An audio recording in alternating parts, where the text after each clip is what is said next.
안녕하세요. 연애와 인간관계 속 심리를 제대로 분석해서 여러분께 도움이 되고자 하는 심리전략 채널에 오신 걸 환영합니다. 오늘은 나는 솔로 27기에서 고민괴물이라는 별명을 얻은 후 상철님에 대해 심리적으로 깊이 분석해 보겠습니다. 여러분, 나솔이라는 프로그램은 일반적인 연애 상황과는 완전히 다릅니다. 소수의 남녀가 한정된 공간에서 며칠 동안 오직 연애 감정만을 집중해서 생활합니다. 밖에서라면 일, 학업, 인간관계 같은 현실적인 변수가 많지만 나솔 안에서는 그런 것들이 배제되기 때문에 몰입도가 극도로 높아지는 환경이 되는 것이죠. 따라서 평소라면 쉽게 지나칠 감정도 이 안에서는 수십 배로 증폭됩니다. 상철님이 정숙님을 만났을 때도 마찬가지였습니다. 사실 일상에서였다면 상철님은 정숙님을 만나더라도 장거리 연애는 힘들다며 쉽게 마음을 접었을 겁니다. 포항까지 3, 4시간 거리라는 장벽은 현실적으로 연애 유지가 어렵다는 뜻이거든요. 하지만 나솔 안에서는 피하고 싶어도 계속 마주치고 보고 싶지 않아도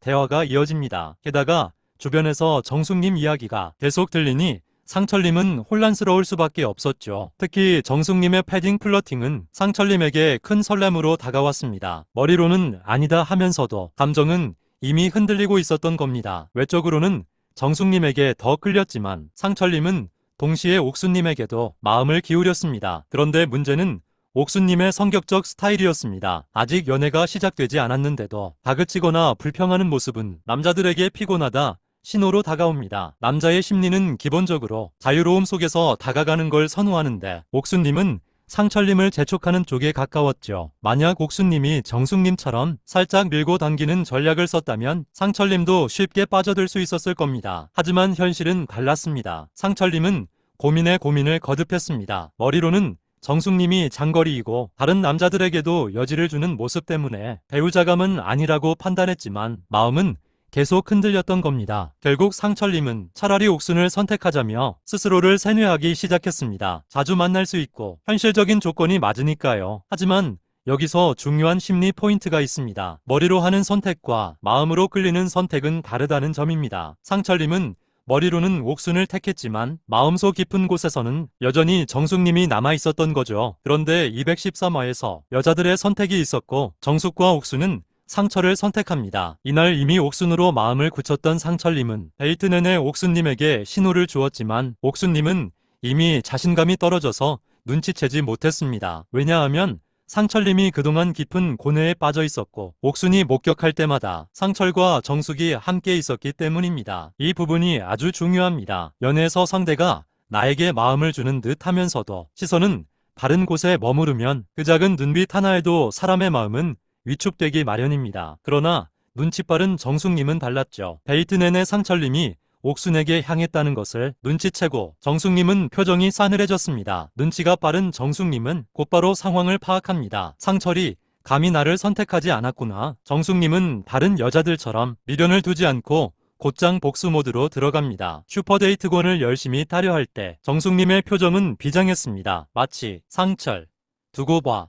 나는 인기녀야? 너 같은 남자 없어도 나 좋다는 남자는 많아. 질투 한번 느껴봐라 하고 다짐하는 듯 보였습니다. 많은 사람들이 정숙이 휴대를 열심히 따르는 이유는 상철한테 쓰기 위한 것이다 라고 추측했는데요. 제가 봤을 때는 복수전 심기일전으로 보였습니다. 여러분, 여기서 잠깐 짚고 넘어갈 포인트가 있습니다. 이 장면이 왜 파급력이 컸냐 하면 정숙님은 단순히 감정적인 대응을 한 게 아니라 상대의 심리를 흔드는 전략적 선택을 했기 때문입니다. 사람은 내가 놓친 것에 더 큰 가치를 두는 경향이 있습니다. 심리학에서는 이것을 손실회피 편향이라고 부르죠. 정숙님은 이 심리를 정확히 자극했습니다. 네가 나를 잃었을 때 어떤 기분인지 느껴봐라. 이런 메시지를 행동으로 보여줬던 겁니다. 휴대권을 두겠다고 정숙님은 적극 어필했던 영철님께 한 장을 쓰고 나머지 한 장은 광수님에게 쓰려고 했지만 뜸을 들입니다. 그 사이에 영수님이 적극적으로 어필했다면 영수님도 고려할 생각이었을 건데 그렇지 않아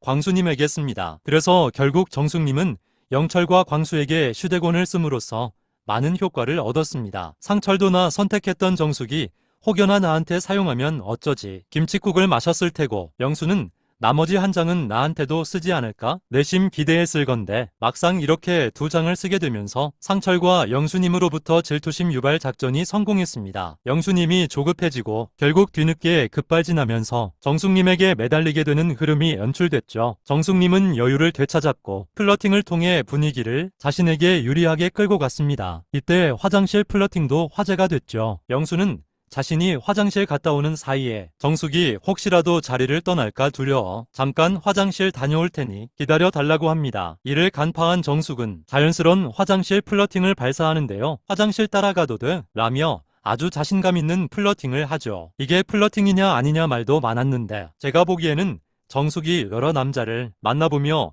자연스레 터득한 여유 있는 플러팅이었습니다. 진짜 따라가는 게 아니라 상대방이 나한테 호감이 있다는 것을 확신하고 자연스레 장난치면서 위층 소파로 자연스레 이동하기 위함이었습니다. 더 진도를 나가서 확실하게 자신에게 빠지게 함도 계산되었을 겁니다. 머리로 계산했다기보다는 본능적으로 아는 그 느낌인 거죠. 그렇게 그날 밤들은 소파에서 썸을 즐겼습니다. 한편 상철님은 정숙님의 이런 움직임을 보면서 다시 미련을 느낍니다. 그러면서도 머리로는 아니야, 나는 옥순이랑 잘해야 한다 라며 끊임없이 스스로를 설득합니다. 이건 심리학적으로 보면 인지부조화 현상입니다. 머리로는 어가 맞다고 하면서도 마음은 B를 향하고 있으니 스스로를 세뇌하듯이 합리화를 반복하는 거죠. 옥순님은 최종 선택에서 선택하면 1일이다 라는 식으로 너무 빠른 진도를 내비쳤습니다. 남자 입장에서는 이런 압박이 부담스럽게 다가옵니다. 여자분들, 이 부분이 중요한데요. 남자 심리는 여자가 여유를 가지고 한 발짝 물러서야 오히려 더 적극적으로 다가가고 싶은 법입니다. 이걸 흔히 추격 본능이라고 하죠. 만약 옥수님이 조금만 여유를 가졌다면, 예를 들어 좋지만 천천히 알아가자, 이 정도 톤으로만 말했다면 상철님이 오히려 더 적극적으로 리드했을지도 모릅니다. 상철님은 숙소로 돌아와 남자들과 대화를 하면서 또 우유부단한 모습을 보여주는데요. 영식님은 여자가 그리 적극적이면 땡큐다고 얘기하자 상철은 불현듯 이미지 관리를 해야겠다고 생각한 듯 보였습니다. 결국 막판으로 갈수록 상철님은 연애 감정보다도 이미지 관리를 더 의식하는 듯한 모습이 보였습니다. 시청자들에게 우유부단한 남자라는 평가를 받기 싫었던 거죠. 그래서 옥순과 말을 다시 정리합니다. 하지만 상철이 말할 때 그 표정을 자세히 보면 진심의 설렘보다는 이렇게 마무리하는 게 내 이미지 관리에 더 낫겠다라는 계산이 엿보입니다. 여러분이라면 어떻게 생각하시나요? 상철님의 선택, 진심이었을까요? 아니면 이미지 관리였을까요? 저는 개인적으로 상철님이 옥순님을 최종 선택할 수는 있겠지만 현실 커플로 이어지기는 매우 어렵다고 봅니다. 설사 현커가 되더라도 결혼까지 가기는 힘듭니다.